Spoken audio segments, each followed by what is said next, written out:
total shift to Tuesday. Hello. But being this is January 1st, I thought it'd be auspicious to come. Yeah, exactly. There we go. Okay. That's how we, okay.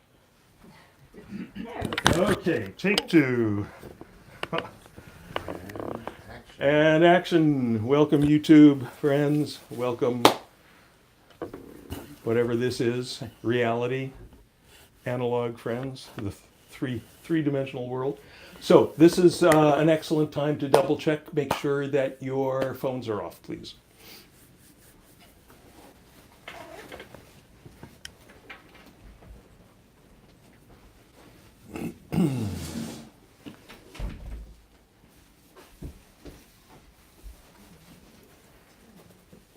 And it's a great time to make yourself comfortable.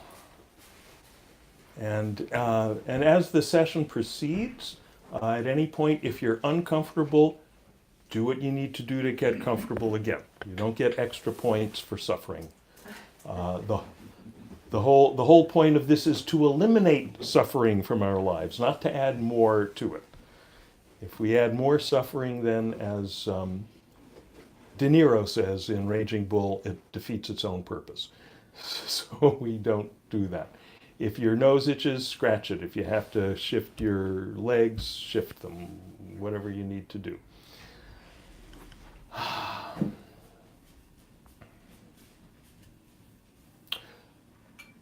So yeah, we thought this would be a great way to start the new year. And welcome to the people who are here for the first time.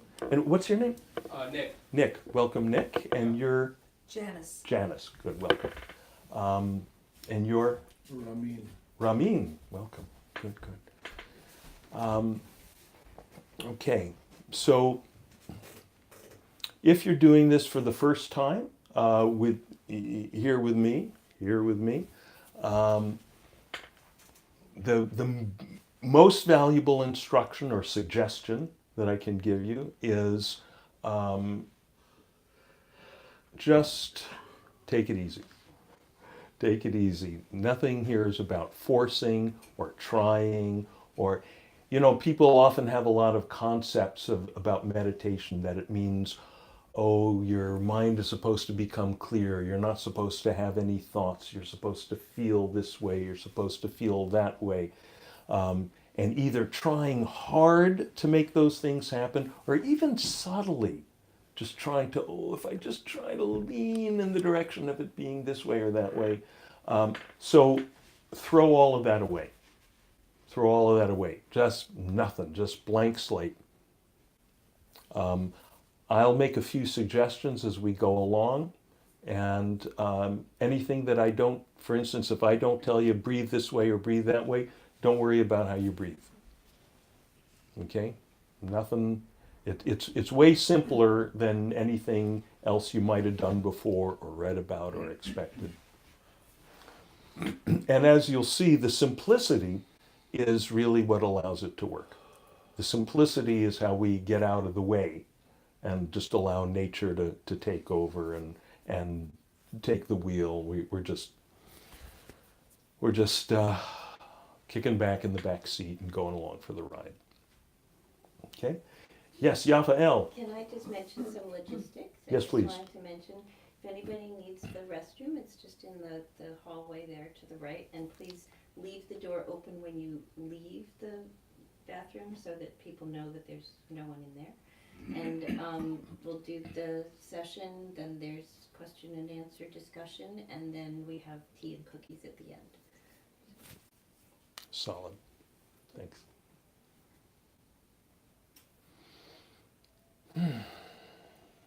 Okay. So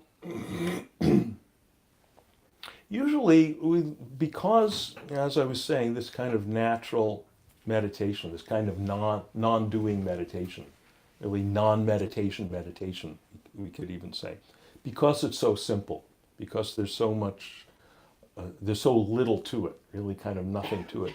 We usually start with some kind of little on-ramp, some doing a little bit of something before we, and then letting that go. So it might be breathing some way, just for a minute or two, or resting your gaze on something. So let's start this evening. We could also be listening to the sounds around you. So if you're sitting at home, and it's really good to do this at home, take a few minutes, ideally every day. So when you're doing this at home, you could start with just if you're sitting in your yard, hearing the sounds around you, the ambient sound, the wind, lots of nice wind today, rustling through the palm fronds. So you could listen to the wind, you could listen to the traffic sounds, whatever sounds are there. And you might notice that it's completely out of your control, which is great. So you just have to, be with whatever's there and just completely passively, easily listening to it. Now, there's not a lot of sound here tonight, so I'm going to make a sound and just listen to this.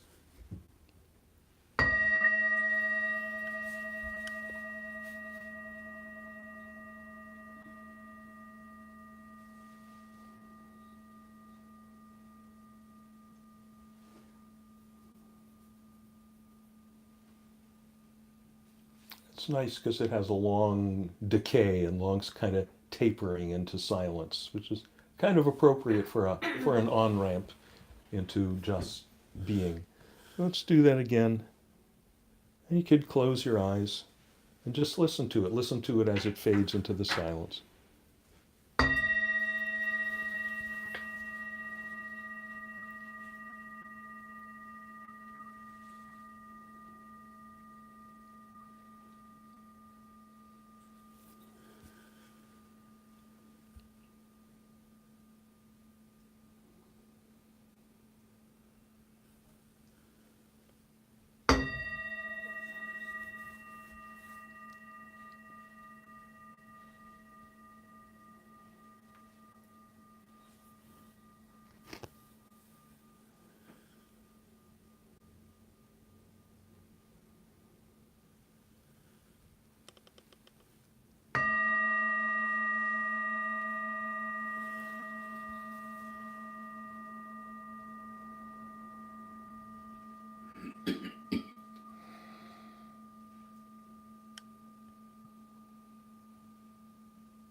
So that was the hard part.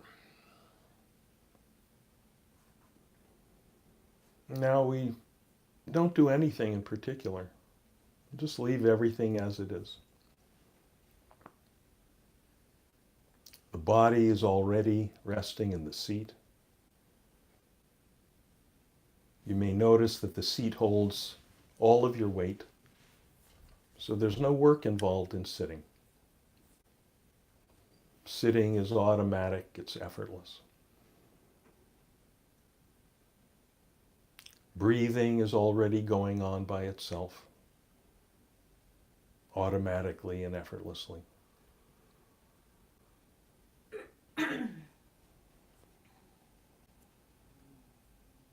The senses are working all by themselves, so that we hear the occasional sounds as they come and go.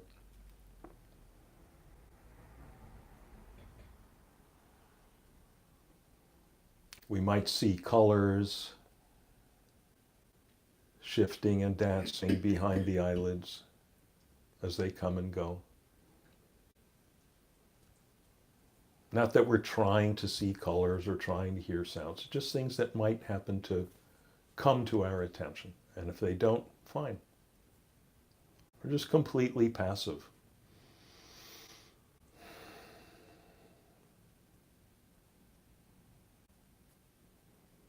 Naturally, thoughts come and go. And please notice that there's nothing special about thoughts. They're really just like sounds, only fainter, we could say.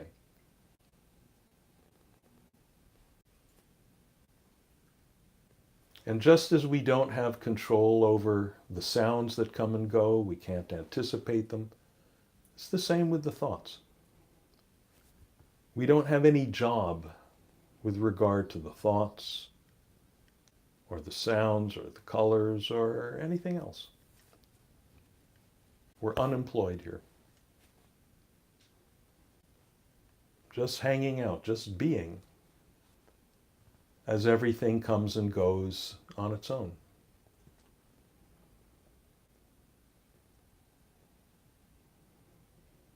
Just resting in the midst of it.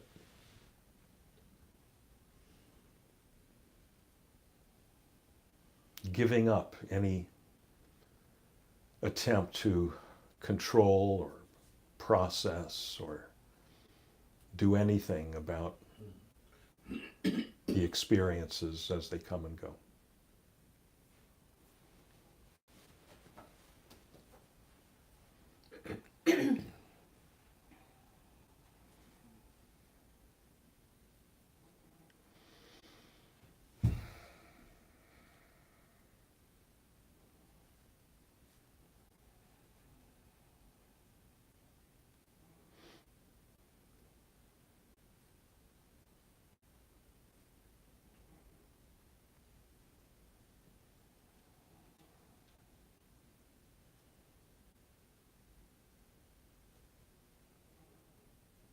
Nothing to figure out, nothing to concentrate on or focus on.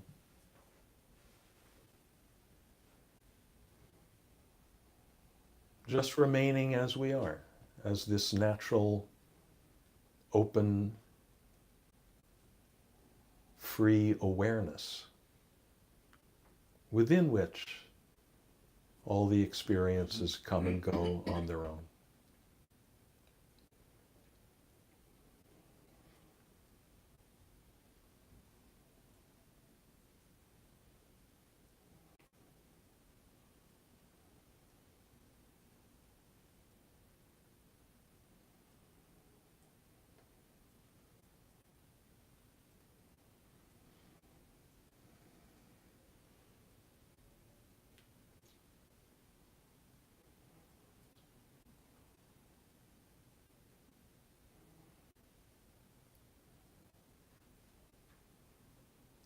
And we might notice that this awareness is kind of like space,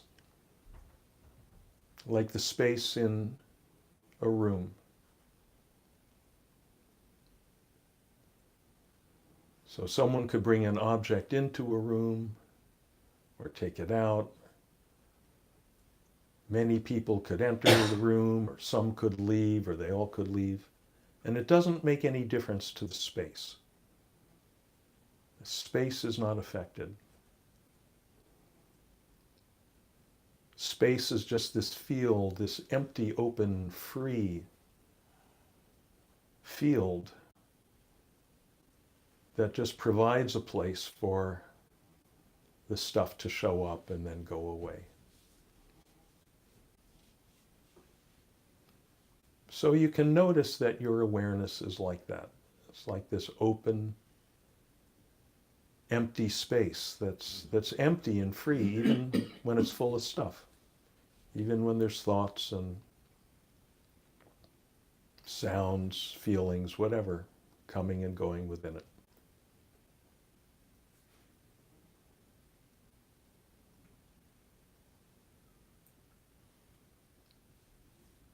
So it doesn't matter to us what happens to be in that space at any given moment.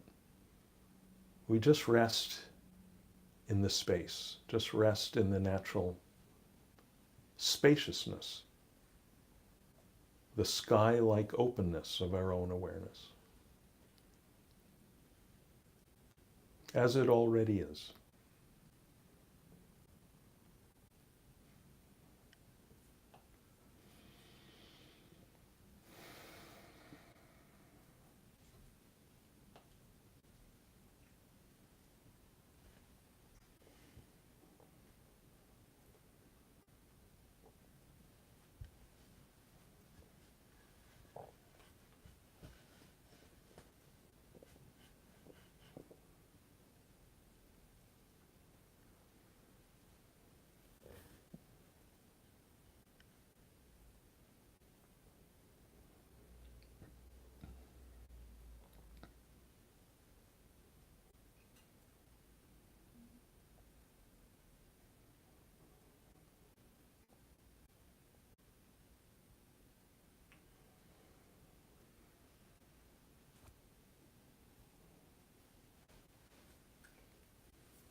Nothing to remember,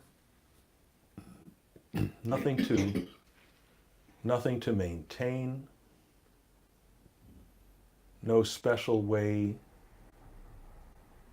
to feel.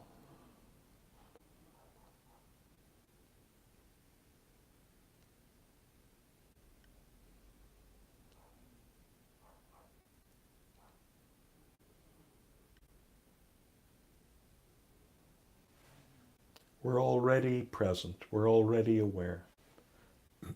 All awareness is already like open space. Awareness is always already like open space, no matter what's coming and going within it. So there's nothing for us to do but rest in that spaciousness.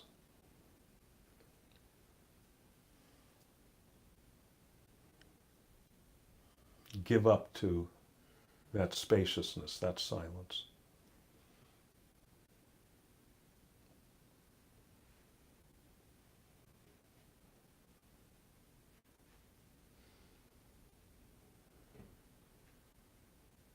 Just marinate in that spaciousness, that silence.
Anytime you realize that you've been off on some long train of thoughts, that's fine. There's nothing to get rid of, nowhere to come back to. Every thought is always happening right here, in this space-like open awareness. So there's nothing to do but relax back into that. Nothing to push away. Nothing to hold on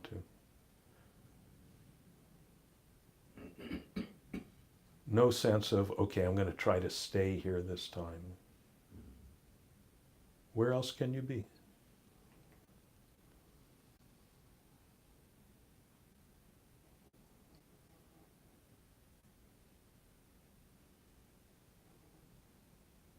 Every thought, every sound, every feeling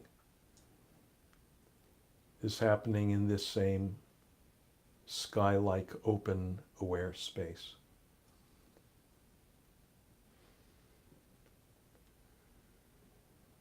And none of it damages the space. Nothing can damage space. So there's nothing to push away.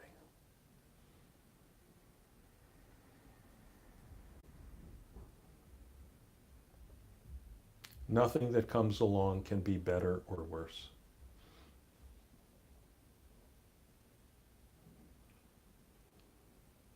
Only if you find yourself struggling or resisting or holding on, relax your grip.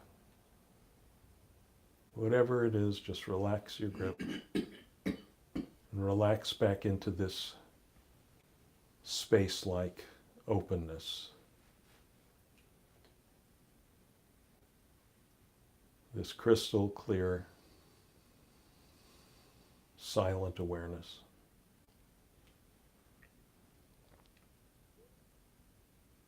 It's always silent no matter how much noise is passing through it.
Now, keep the eyes closed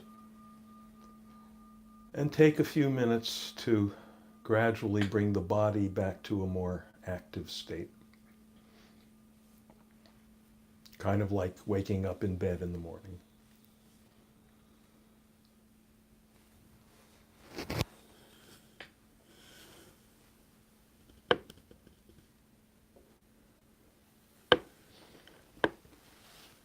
So you may want to shift your position, stretch your limbs.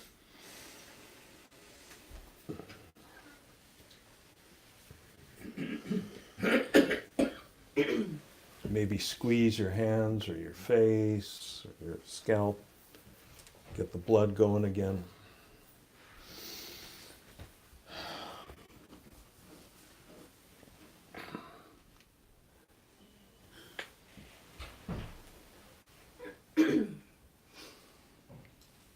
And after a couple of minutes like that, when you feel ready, you can open the eyes.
Okay, how's everyone doing? Good? Everyone good? Any questions about whatever just transpired, especially from the couple of new people? Any observations?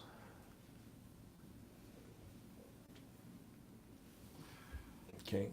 So you notice it was simple? Simple, nothing to it? Okay. Simpler than simple, really. And you notice that maybe very subtly or maybe very dramatically, there was some sense of settling down. Okay, some settling down. And sometimes it'll be very dramatic, sometimes more subtle. That's out of our control, like everything else. When the settling down seems more clear, it doesn't mean that now you're doing it right. And when the settling down is less clear, it doesn't mean now you're doing it wrong. It just means that the nervous system kind of has its own rhythms or something, we could say. It's that like any natural process, it kind of takes its own course. So don't worry about, oh, I'm having a good meditation this time, I'm having a bad meditation. We're just along for the ride, whatever happens. And the important thing to understand is to whatever degree you experience settling down, maybe you felt the mind became more settled or the body or both. Maybe you're not quite sure, but just somehow it was maybe something kind of nice about it, something,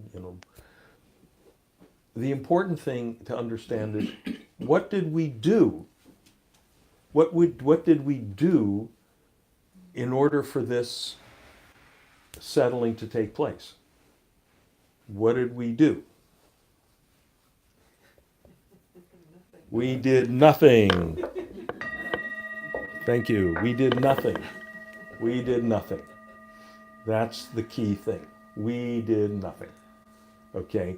You don't do meditation. It does you. It does you.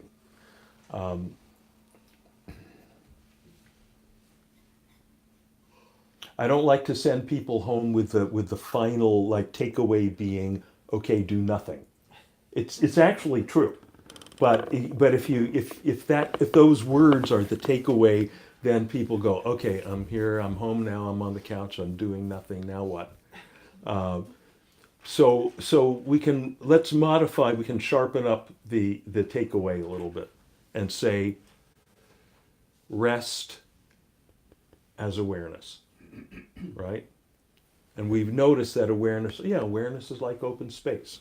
Objects come and go in space. Space is not affected. Space is just space. Space doesn't care if this thing's a cylinder or a square or a cube or whatever. The space is unaffected. And that's what awareness is like. It's just the stage, the medium, the screen on which we could say the movie of our life, the movie of all our experience moment to moment. All these phenomena take place in that screen, in that space. And we tend to go through life focusing on, okay, what's going on the screen now? What's happening in the movie now? Ooh, this part of the movie I like, this part I don't like. Once, years ago, I just remembered this. Years ago, I was maybe 14, 15 years old. I was in a focus group or something, and we were watching a pilot of a new TV show. In fact, it was called It's a Man's World, about some young teenage guys living on a houseboat or something. And we were given a dial, and when you liked what was going on, you turned the dial up to the right, and when you didn't like what was going on, you turned it down to the left. And the guy had to explain to us, this doesn't mean that if the villain comes on, you don't like him, so you turn it to the left. Maybe you like the drama, so you turn it to the right. But the point is that usually we're doing something like that. We're turning a dial. I like what's appearing in the scope of my awareness and the scope of my experience now. I don't like it so much now. We're engaging in preference, we could call this. And that's fine. That's fine. But in a sense, what meditation is this space that we set aside to let go of preference. To let go of not giving our primary attention to what's going on in the movie. It's there, sure, whatever's going on in the movie is there. You know, maybe, it's January and people have colds, so people are coughing. Okay, and maybe you have thoughts, gee, I'd rather people not cough. That's okay. It's okay for that thought to be there. Even if you get angry, why does that person keep coughing? It's okay for that feeling to be there. That's just another thing. And it's okay for that sound of the coughing to be there. It's all okay. Everything's okay. But we're just not giving it our primary attention. We're giving our primary attention to this space of awareness within which, the thought arises and the feeling. The sound arises, then the thought, then the feeling. And you think, this is really important, what's going on. This thought I have to straighten out. This thing I have to resolve. This sound I have to get rid of. Or whatever, and 5 minutes later you've forgotten about it. Something else come along. Right? So, and naturally, because of our usual habit, we tend to keep coming back to, bringing our primary attention to the things that happen. Oh, now this sound is here. Oh, now this thought. Now my knee hurts again, or whatever it is. That's okay. Just when you feel you realize you're holding on to it or trying to push it away. One thing to notice is when you try to push something away, does that work? No. No. But you can try. Fine, go ahead, try. Try to push it away till you give up. Eventually you'll give up.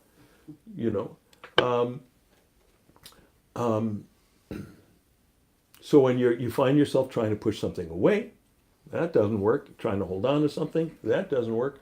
Trying to figure something out, that doesn't work. Eventually you just give up. You go, well, I may as well just relax in this space in which all these things are happening. You know, and the whole role of the whatever person who's there as a teacher or a guide is basically to shorten that time, help you see your way clear to letting go sooner than later. But even that doesn't matter so much. You know, sooner or later you give up, you relax into that space, and more you realize, oh, there is something really nice about this space. Let's say nice, for lack of a better word. You know, in some of the traditional languages, there's fancier words for it, like ananda, you know, bliss. I have some Dutch relatives. There's a wonderful Dutch word, lekker, means delectable. And when you tuck your kids in at night, you say slop lekker, means sleep yummy. Sleep yummy. They use it for everything. It's all yummy. Sleep yummy. So yeah, you realize that, oh yeah, this silent, open space there's something inherently, it's just nothing, but there's something very good about it. It's just nothing, it's just openness, it's just clarity, but it gets more and more clear that, oh yeah, it's silent, but oh yeah, silence is golden. And the real silence is not just acoustic. The real silence, more and more you realize, oh, it's this background space that's here, even when, you know, the garbage trucks are rolling past. And more you realize, oh, I can settle back into that. I can let go into that, relax into that anytime I want. So in that sense, the meditation is just some little space of time we set aside every day, ideally every day, to practice that. Oh yeah, I start to get caught up in this thing, just relax my grip on it, relax back into the silence, relax back into the space. We can also say relax back into myself. It's actually the same thing.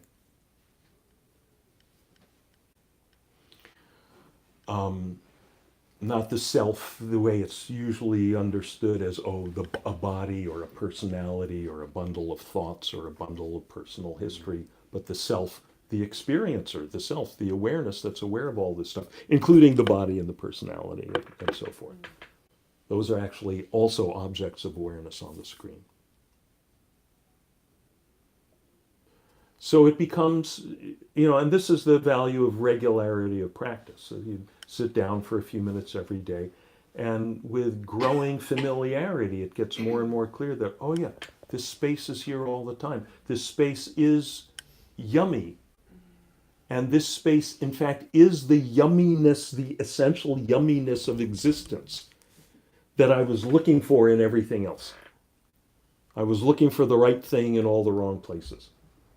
I was looking for it in the passing phenomena, which are so unreliable, you know, because they're always changing. You can't get them to hold still. You just get this thing to, you know, hold still long enough. You get this, oh, you know, my favorite restaurant. Yeah, I can always go back there, you know, and then they, you know, their chef quits and right. Oh, my favorite. I'm having a good hair day, and then then I'm having a bad hair day, and then I'm bald. You know. That we keep trying to find the permanent, constant, okayness, yumminess of life in stuff where it can't possibly be relied upon. And you know, there's nothing wrong with whatever passing yumminess we can get. You know, we Yaf and I made a lovely dinner last night for our quiet New Year's Eve, and it was great. We you know, put a little extra effort into making it as delicious as possible. That's fine. No harm. You know, but then it's gone. But just in case you can't have a delicious dinner, you know, this is always available. Delicious dinner is available sometimes. This is always available. And more, what happens is, more and more you realize it's there all along. More and more you don't even have to make a choice to settle into it. More and more you don't even have to close your eyes. You just realize, oh, It's the, when my eyes are closed, it's the space within which the thoughts and the sounds and the colors are happening.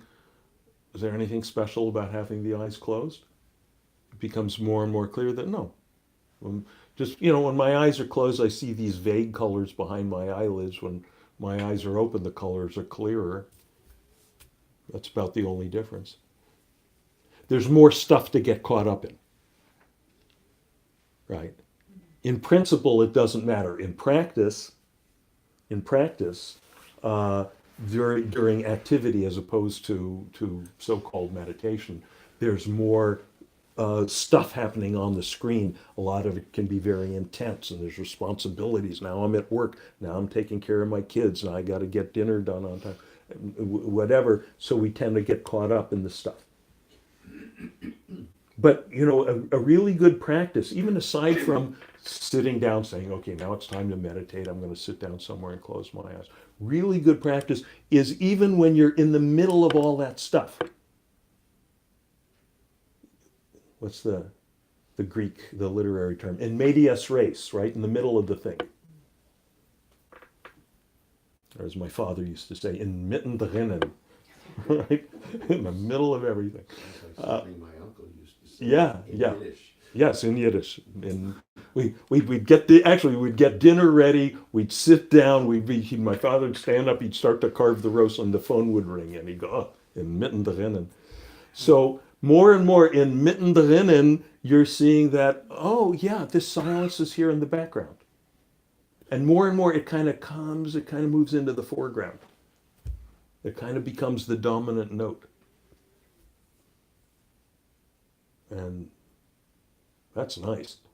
Then you're okay. Then you're cool. Then you're irreversibly cooled out. Then you're a Buddha, not a Buddhist necessarily. A Buddha. Buddha means just someone who's awake. You're awake to what you are. You're awake to that which is. You're awake to that which you've been looking for all along. Awake to the fact that, oh, it's always right here. Good news. So, any questions, comments, anything? What are you gonna? Yes. Usually I meditate in the morning every time I wake up, because when I wake up, usually everything's in a awry, because while I've been sleeping, my mind has been absent of what's going on around me. Mm-hmm.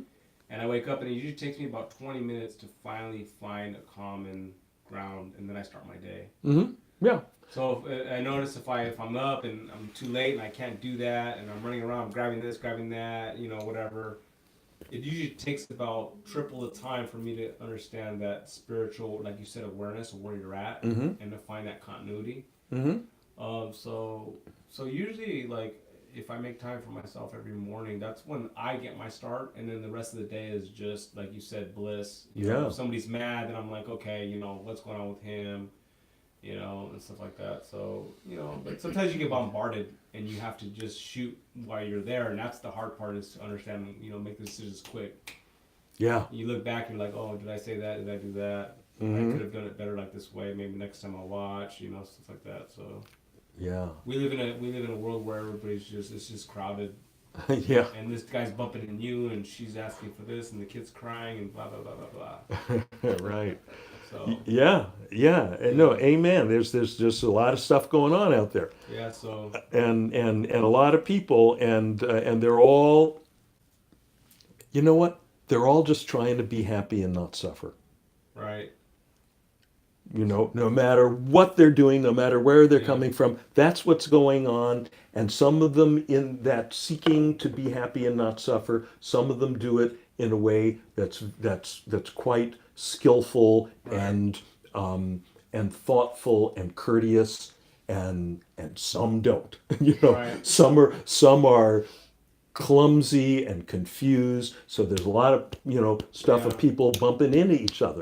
When we're all just trying to stumble toward the light. Right. And sometimes that in our stumbling, we collide with each other, and then you multiply that by 7 billion, and that's the evening news.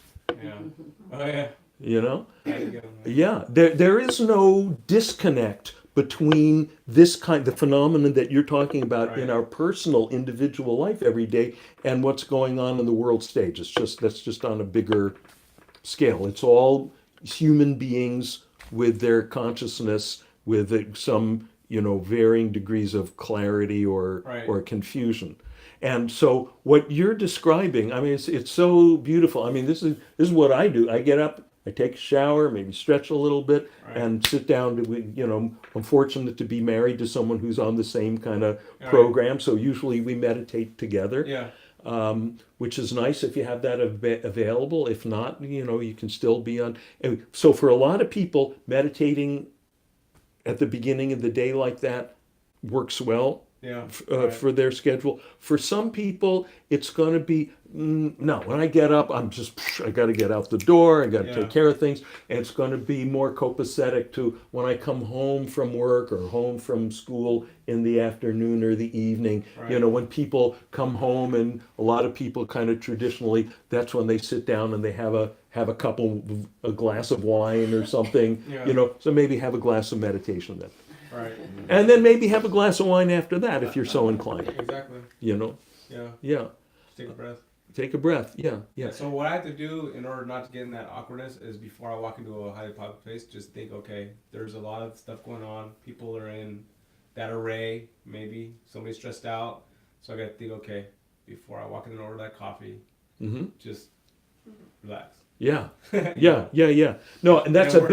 It works. it's a very, very good thing to do. Yeah. When you're doing something very smart, which is you're paying attention to like what are the stress points, what are the choke Right. points Right. in my day? Where are the places where I'm liable to get, to Right. stick my foot into the mud Wrong here. place, right? Yeah, Into the wrong exactly. place. And then a little before you leap, and a little, there's things, especially, I write books about this stuff, and actually my last book, Fear Less, I've got a lot of things like that, like just before you go into a situation.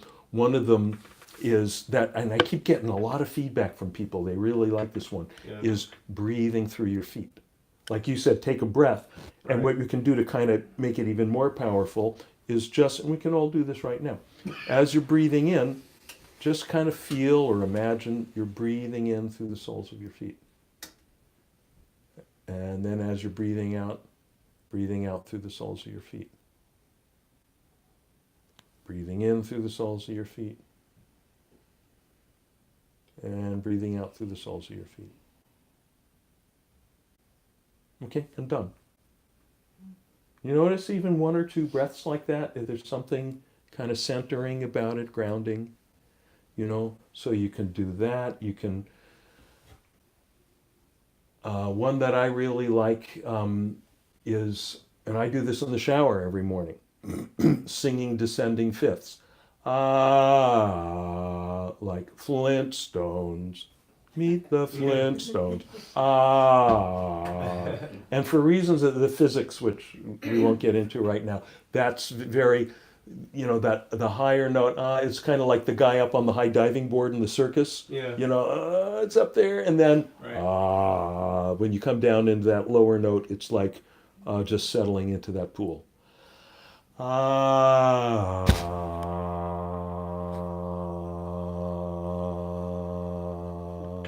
You can do that in the shower, or do it whenever. Do it when you're driving. Do it when you find yourself stressing in traffic. Right. And then even in a situation where there's people, when you've been, because it's always good to do the fire drill before the fire. Right. Exactly. Right. Yeah. So then when you're in a situation, you can do it, or maybe it's not, people will think you're weird because you're around people. You can even do it mentally at that point. I know if I can't do that, then something's wrong and I need to relax. Yeah, something. So Yeah. and you find out what works for you. It's Yeah. not one size fits all. Yeah, exactly. The bit that we did here, the meditation, kind of is one size fits all. It's because there's nothing more. This is basic. This is fundamental. We're all awareness. Awareness does not come in different flavors. Awareness does not come in different sizes. Right. Right? That's why it fits everyone, because it's not any size. Awareness is not any size, it's not any flavor, it's not any color, shape. It's like, I mean, the closest we can say is it's like empty space, open, clear, free space. And that's, for everyone, that's the background of all your experiences. And you might say, oh, but for me, my awareness is, well, you might even say, oh, it varies. Today my awareness is jumpy. Now today my awareness is tranquil. But that's not really true. Jumpiness may be there one day or one moment, and then tranquility is there the next day or the next moment. But the fact that you can say, oh, jumpiness, now tranquility, means you're aware of the jumpiness. Then you're aware of the tranquility. Jumpiness and tranquility are objects of awareness. They're not the awareness. They're things you're aware of. It's kind of like, okay, if you wiggle your fingers in a jumpy way, you see that, you're aware of that. Then you just wave them in some nice tranquil way. You see that, you're aware of that. So when you realize, if you can get this one thing, this is the thing that is kind of a revelation for a lot of people, that even your feelings, your moods are just more passing phenomena. They're like more other kinds of weather in the sky. The sky is just sky.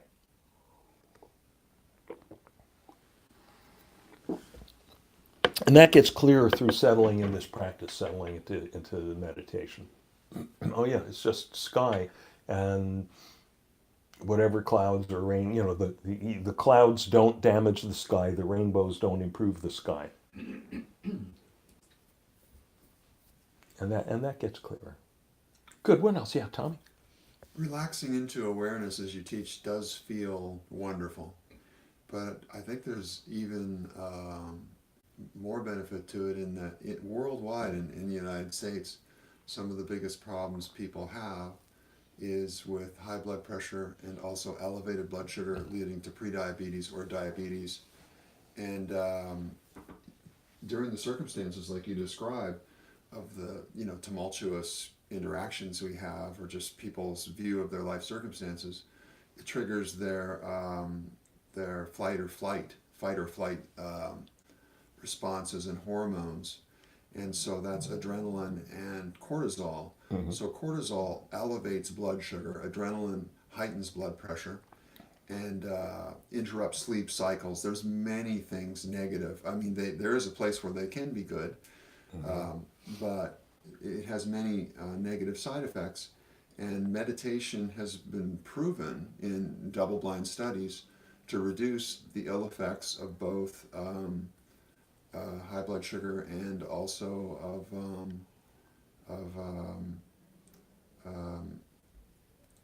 of diabetes, mm-hmm. or high blood sugar. That's what I said already. Yeah. And high blood pressure. Yeah. Yeah. Oh, no. Absolutely. And there's studies, and some of the studies may be better design and better, more solid statistics than others. But I've seen studies showing that people with asthma, where the breathing tube becomes constricted, that the diameter of it becomes more open, all kinds of stuff like that. And yeah, it's thank you for bringing that up, because it's good to be reminded that from that side of objective physiology, live longer and be healthier well as feeling that's good. nice. And it's nice that as life gets more and more blissful, you tend, well, it'd be nice to stick around for a while and enjoy this. Right. Yeah, absolutely. And in fact, people who've been doing this kind of practice for years and years longitudinally, there's been studies indicating that their biological age tends to lag behind their chronological age. So, you just tend to look younger and feel younger. I mean, think of the Dalai Lama. It's hard to remember that the Dalai Lama is, he's around 80 or something now. He's past 80. And you can kind of look at him and see an 80-something-year-old guy, but mostly you look at him and you see this child, in the best sense, not childish, childlike, and that's the walking proof. And he just, you don't have to be the Dalai Lama for that to be. It just and he says that all the time. He says, I'm just a monk. I just get up in the morning and do my practice. I find that common in a lot of elders, like at retirement homes, like a lot of very old ladies, like in their 80s, 90s. Mm-hmm. Like, oh, it'll pass. Yeah. And they're so graceful and loving, and it's okay. Yeah. And there is a tradition, that wisdom is supposed to come with age. All right. And sometimes it does. Yeah, right. I mean, I've seen other examples as well, and it's kind of sad where where they're just kind of stuck. Well, But if you play your cards right, as when you get deeper into the mature years, and there's less. A whole lot of things become less urgent. right. Than they used to be. Right. And it's so relaxing. It's so, when you're 17, it's like, oh, I gotta do this now. I gotta have that now. I gotta understand this now. And just more and more, it's like your attitude is like broadens. And that, in a sense, it's kind of, in a sense, it's similar to what we're talking about. They can go together. Right. They can go together. This wisdom of the elders, if you play your cards right, as you become elder, if you're really growing in this wisdom, then we call you a sage. Right. Then aging becomes saging. And yeah, it should be that way. It should be, because if all you're looking at is, physically, what in terms of your physical capability and so forth, that's all shrinking. That's all becoming less. Right. If if that's all there were, gee, it would really be a drag. But fortunately, as your physical capability, your ability to, your physical stamina and all these things, starts to kind of fade. If your clarity of your being tuned into this sky-like, space-like awareness just keeps getting clearer and broader and more open, then, cool, you just sit back and groove. And it's true, wisdom comes with age, but the thing is, you don't want to be old before you find wisdom, right? Right. So you want to find it now as young. I mean, what's the difference between somebody older versus somebody younger? We should try to attain that. Yeah. And it's lovely sometimes, when you run into like someone who's quite young and they just seem to have, they've tapped into the thing. Right. And go, oh, that's so nice. They're going to save themselves a whole lot of wear and tear. Yeah. Oh, yeah. Yeah. And it's true, right, that anxiety causes tissue wear and tear? Yeah. This is the kind of thing that Tommy was talking about. Yeah. That this stress is not just an abstract thing. There is the subjective experience of being stressed, but then there's the objective physiological reflection of it. Right. And so yeah, the two are always there. Wow. Mind and body, whatever's going on in the mind affects the body and vice versa. And that's why also we can kind of help trigger our openness, our experience of this by doing some physical things like breathing and so forth. Yeah. For instance, Tommy mentioned we tend to have overstimulation of the sympathetic nervous system, fight or flight thing turned on all the time. Right. One thing that happens in meditation is the sympathetic nervous system settles down, the fight or flight settles down. The parasympathetic, which is the opposite, the relaxation response, some scientists call it, gets switched on. That tends to happen in meditation. You can also help bring that with certain kinds of breathing. Some of you know this from yoga class, Ujjayi breath. I call it Darth Vader breath, where you constrict the back of your throat.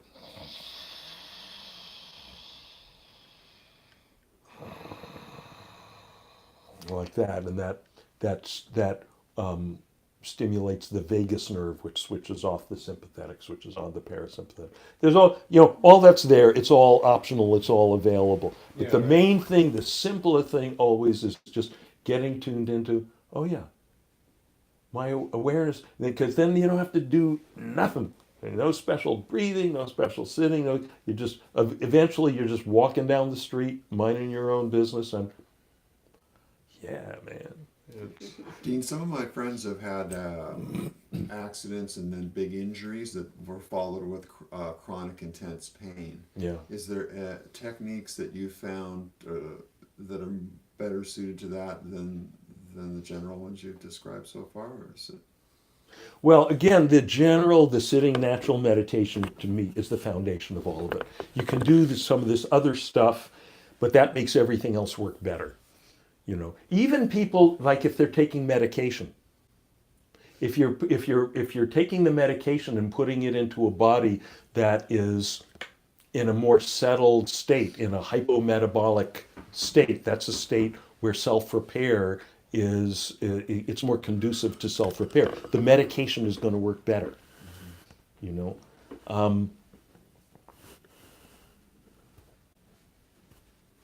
But people who have the challenge of chronic pain,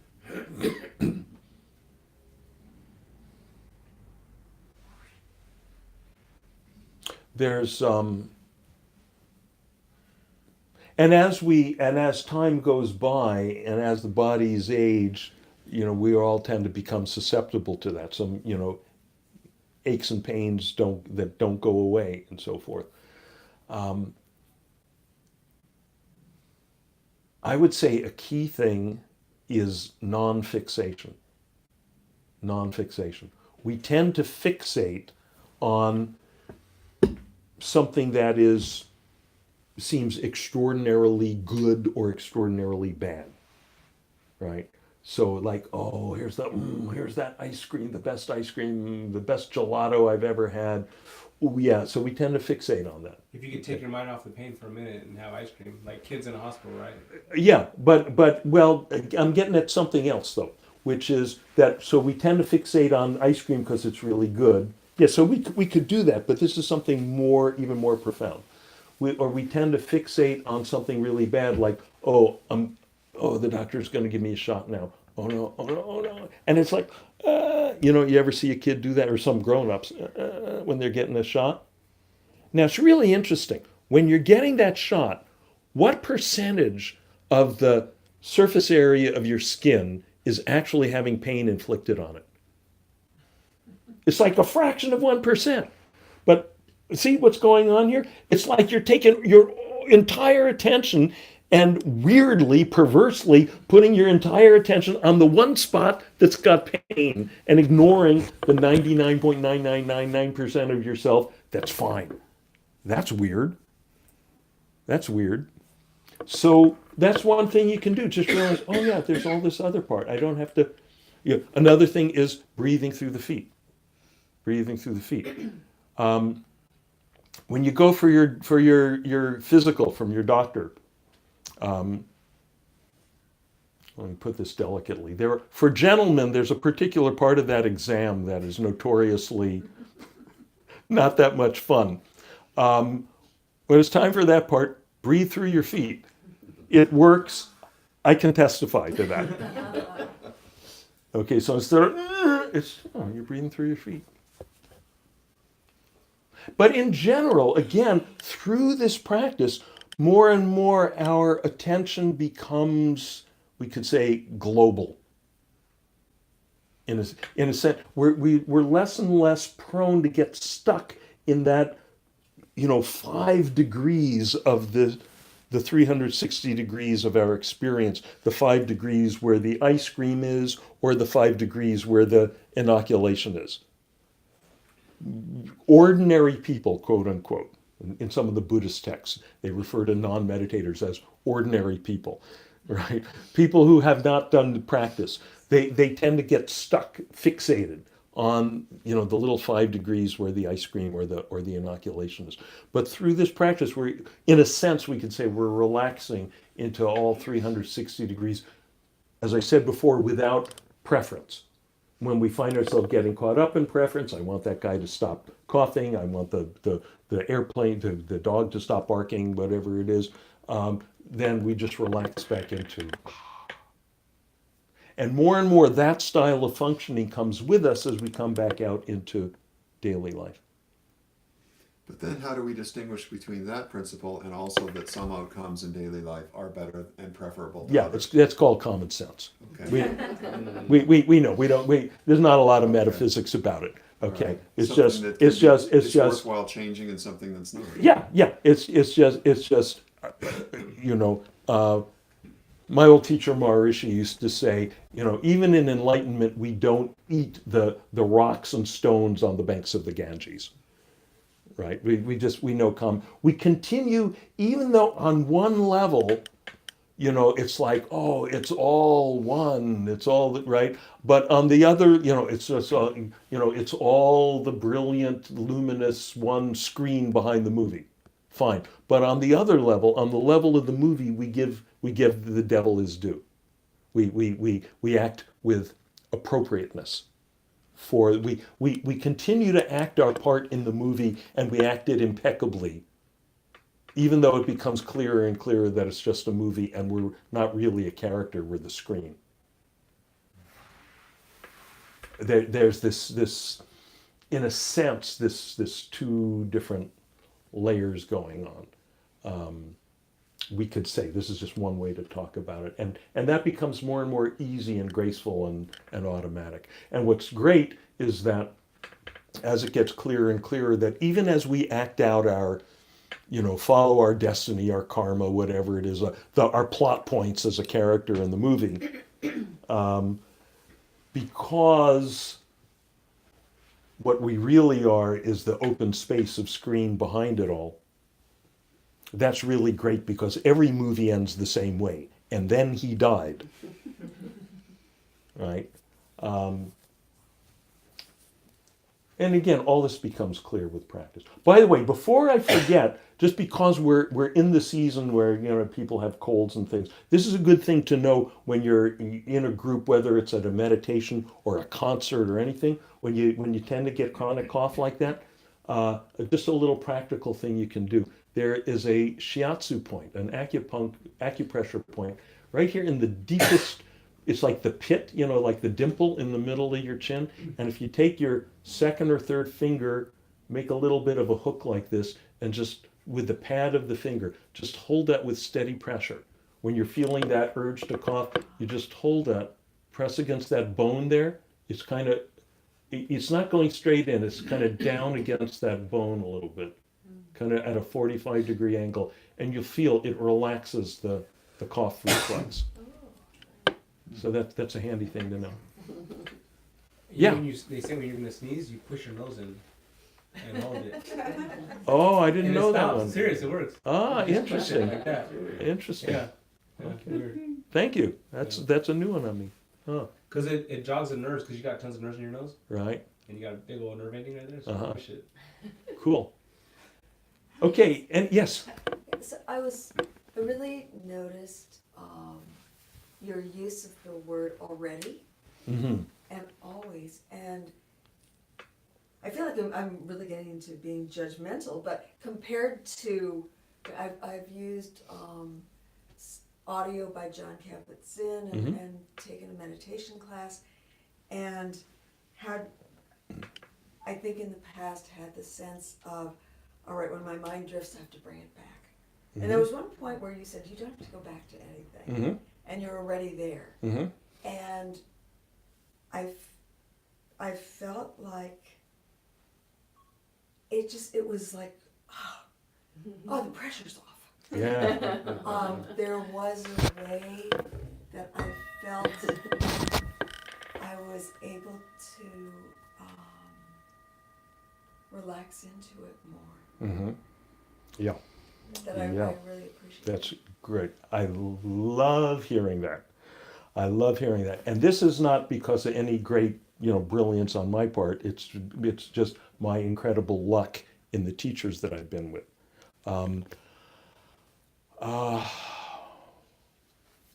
a particular, and I've trained in a couple of traditions, and one in which Yafa and I both trained for many years is the Dzogchen teaching of the Nyingma school of Tibetan Buddhism.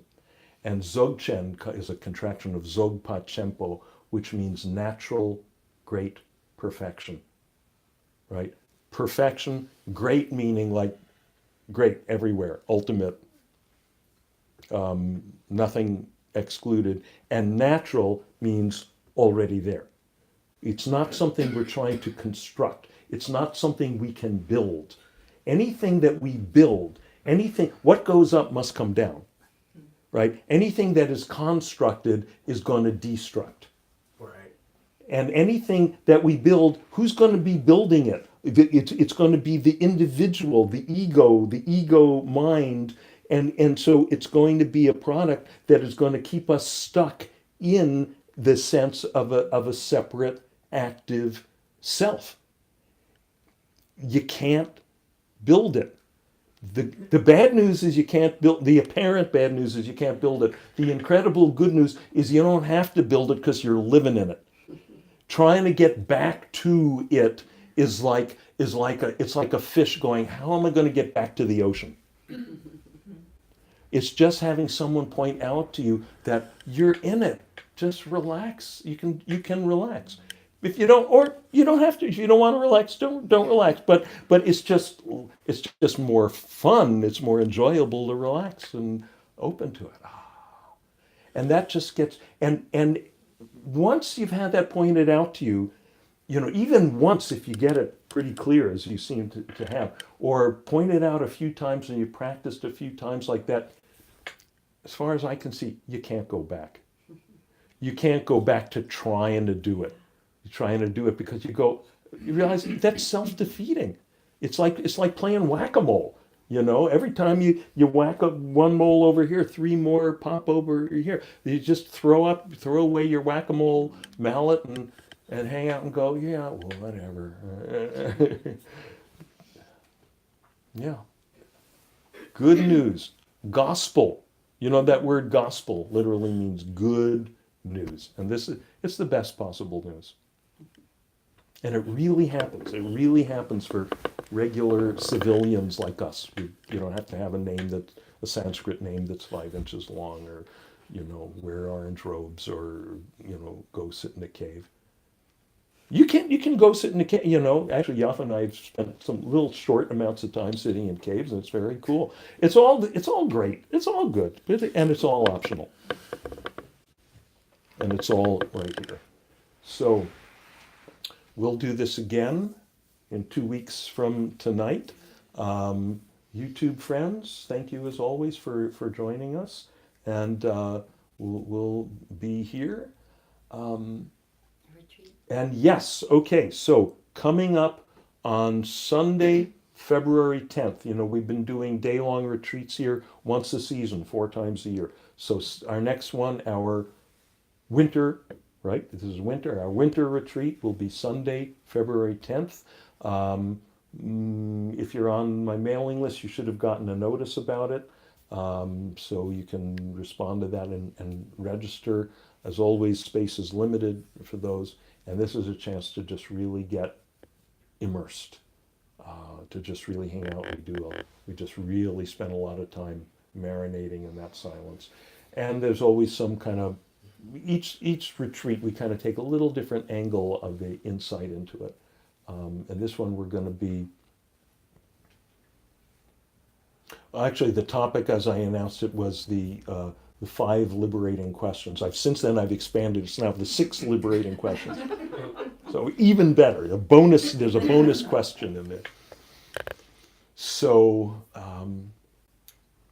yes. There's a sign up list for email list if you want to be on his and Right. for sale. Right. And by the way, since you don't live in the area, and some of our YouTube folks may want to know about this, we have the local list for, reminding people that we have, it's 2 weeks. We got one coming up here in Santa Monica. And also I have the big list the global list where I send occasionally, once every few months, a newsletter about, oh, here's my travels. I am going to be, as a matter of fact, June at the Omega Institute in Rhinebeck, New York, outside of Woodstock, for a 5-day retreat. And I don't know if any of you West Coast folks will get to that, but y'all, it would be great to see you there. Okay? So, may all beings swiftly realize that what they were looking for is right here. And we can just relax into it at any time. There's nothing between us and it. And thus may the true happiness be found everywhere. And thus may all conflict and suffering spontaneously dissolve. And the traditional Sanskrit language for that wish. Loka samasta sukhino bhavantu. Loka samasta sukhino bhavantu. Loka samasta sukhino bhavantu. Om Shanti Shanti Shanti.